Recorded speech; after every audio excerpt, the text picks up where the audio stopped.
ಅಂಕೋಲಾ ತಾಲೂಕು ಮಂಡ್ಯ ಜಿಲ್ಲೆಯ Bellur cross toll ಹತ್ತಿರ ಖಾಸಗಿ ಬಸ್ ಅಪಘಾತ. ಸ್ಥಳದಲ್ಲಿಯೇ ಇಬ್ಬರು ವ್ಯಕ್ತಿಗಳ ಸಾವು, ಇನ್ನು ಹಲವರಿಗೆ ಗಂಭೀರ ಗಾಯ. ಸ್ಥಳೀಯರ ವರದಿ.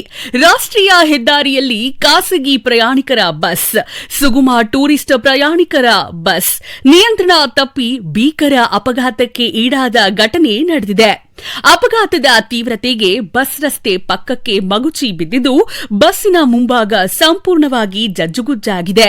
ಘಟನೆಯಲ್ಲಿ ಬಸ್ನಲ್ಲಿದ್ದಂತಹ ಇಬ್ಬರು ಕೊನೆಯುಸಿರೆಳೆದಿದ್ದು, ಬಸ್ನಲ್ಲಿದ್ದ ಹಲವಾರು ಪ್ರಯಾಣಿಕರು ಗಂಭೀರವಾಗಿ ಗಾಯಗೊಂಡಿದ್ದಾರೆ. ಗಾಯಾಳುಗಳನ್ನು ತಕ್ಷಣವೇ ಹತ್ತಿರದ ಆಸ್ಪತ್ರೆಗೆ ರವಾನಿಸಿ ಚಿಕಿತ್ಸೆ ಕೊಡಲಾಗುತ್ತಿದೆ.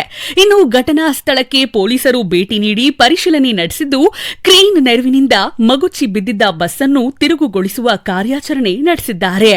ಅಪಘಾತಕ್ಕೆ ಚಾಲಕನ ನಿಯಂತ್ರಣ ತಪ್ಪಿದ್ದೇ ಕಾರಣವೇ ಅಥವಾ ತಾಂತ್ರಿಕ ದೋಷವೇ ಎಂಬ ಬಗ್ಗೆ ಪೊಲೀಸರು ಪ್ರಕರಣ ದಾಖಲಿಸಿಕೊಂಡು ತನಿಖೆ ಮುಂದುವರೆಸಿದ್ದಾರೆ.